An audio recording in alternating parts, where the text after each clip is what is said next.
Welcome to my channel. আমার channel আমার কিছু কথা। আমি অনিমেষ আপনাদের সঙ্গে। আজকে আমার বিষয়, যারা আমার চ্যানেল দেখেন তাদের কাছে আমার জানার বিষয়, যেগুলো আমার বোধগম্য নয়। তাই আজকে আমার বিষয় বোধগম্য নয়। আমার বোধগম্য নয় এই বিষয়গুলি, যেগুলো জন্য আজকে আমি এই ক্লিপটা করছি। যেমন ধরুন, আমাদের সমাজে শ্রেণীবিভাগ আছে। শ্রেণীবিভাগ যেমন ব্রাহ্মণ, ক্ষত্র, বৈশ্য, শূদ্র।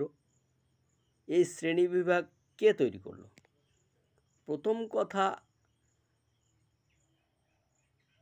ধরুন আমার বাবার 4 জন সন্তান।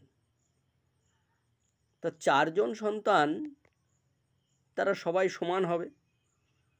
এখানে তো কেউ উঁচু কেউ নিচু এরকম হবে না। তার গুণের জন্য সে হয়তো বড় ছোট হতে পারে, কেউ পয়সাওয়ালা হতে পারে, কেউ কম পয়সাওয়ালা হতে পারে, এরকম হতে পারে। তার মানে এই নয় যে সে বড় ছোট এরকম তাকে বলা যাবে না। যেমন ধরুন, আমাদের যে এই মানুষ জনম, এখানে আমাদের গোত্র আছে। এই গোত্রটা কেমন? যেমন ধরুন, কাশ্যপ মুনির থেকে যারা, তাদের কাশ্যপ গোত্র। শাণ্ডিল্য মুনির থেকে যারা, তারা শাণ্ডিল্য গোত্র।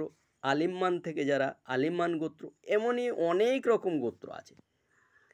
তেমনি আমি যদি মনে করি কাশ্যপ মুনির সন্তান যারা, তাহলে কাশ্যপ গোত্রের অন্তর্ভুক্ত তারা।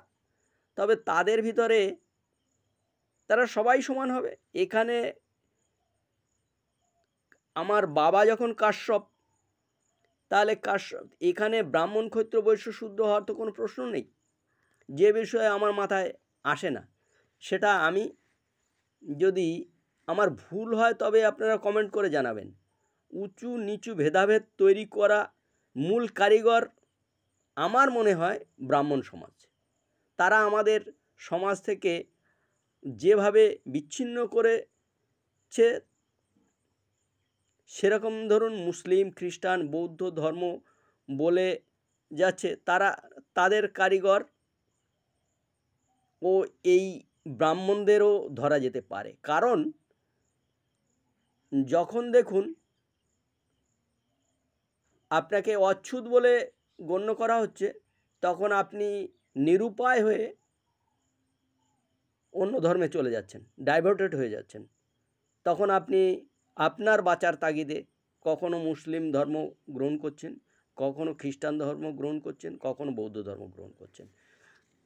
আচ্ছা বলুন তো, সৃষ্টি যখন হয়েছে তখন মানুষ ছিল আদিম। তারপর ধীরে ধীরে তাদের পরিবর্তন হয়ে আজকের এই সভ্য সমাজের মানুষের সৃষ্টি হয়েছে। তাহলে বড় ছোট হলো কিভাবে? ভাগ হতে পারে শিক্ষিত, অশিক্ষিত, নারী, পুরুষ, কেউ ধনবান, কেউ মধ্যবিত্ত, কেউ গরিব, এটা হতে পারে। তা বলে কেউ ছোট জাত, কেউ বড় জাত, এটা আমার তো মনে হয় হতে পারে না। সৃষ্টিকর্তা আমাদের এই পৃথিবীতে পাঠিয়েছেন, তাই আমার মনে হয় তার নিজ গুণে মানুষের মনে জায়গা করে নেবে আপন কৃতিত্বে।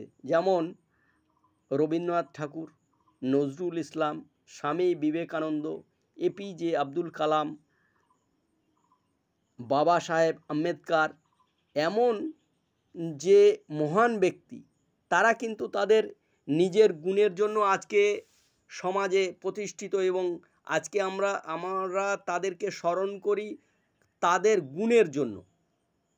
তাই এখানে কিন্তু উঁচু নিচের বিচার কেউ করে না। তাই সবার কাছে আমার জ্ঞাতব্য যে কোনটা সঠিক, নিজ গুণ না উঁচু নিচু ভেদাভেদ। আমার যেটা জানার, কমেন্ট করে জানাবেন।